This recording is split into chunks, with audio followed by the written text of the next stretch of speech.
It's a great pleasure to follow the Noble Lady Baroness Finlay, and I think her phrase, services that empower, is an excellent one, which I may well adopt. Like everyone else, I wish to thank the Noble Lady Baroness Andrews and her committee for this brilliant report and the compassionate, caring introduction that I think the focus on co-production by experts, from experts with experts by experience is a crucial phrase, and given the lack of representativeness of your Lordship's House, is something that should really be adopted by all of your Lordship's committees. Particularly given it seems the way politics is heading, the nature of your Lordship's House is unlikely to change anytime soon. And I think our society is increasingly coming to recognise the importance of those experts by experience. And I think I'd like to pick up the point made by the Noble Lady Baroness Andrews of reflecting on the disappointment that the government has essentially rejected all of the recommendations of this report. If not now, when? And the Noble Lady Baroness Fraser also said we don't seem to be turning the dial, with a similar reflection. And the Noble Lady Baroness Fraser also noted that neither of the two largest party leaders spoke about social care at their party conferences. I think then what I'm going to do is put a challenge to all of the front benchers who will be speaking shortly.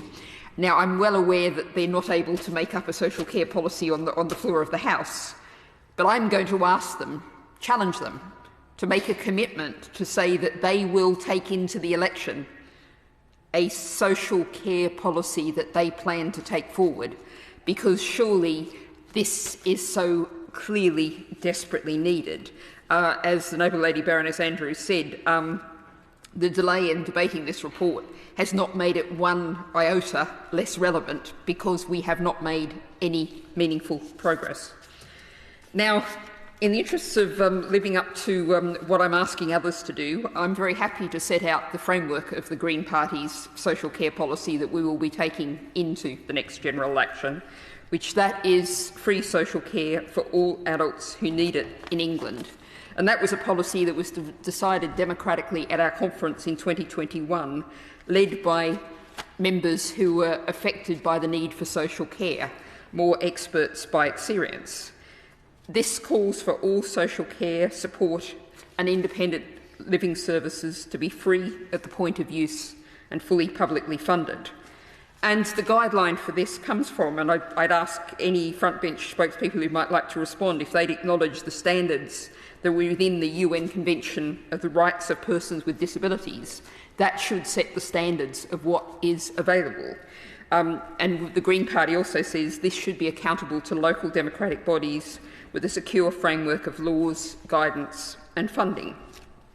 And these services should be designed and delivered locally and co-productively, involving disabled adults, councils, the NHS, carers and unions. And with that, I want to raise a point which I think is probably implicitly referred to in the report, but developments that have happened since it came out.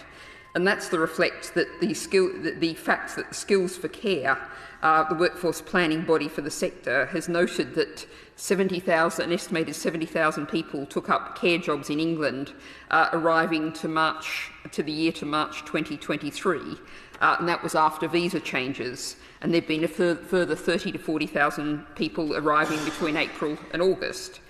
Now, despite that fact, basically the vacancy rate in the adult social care sector is still nearly 10%.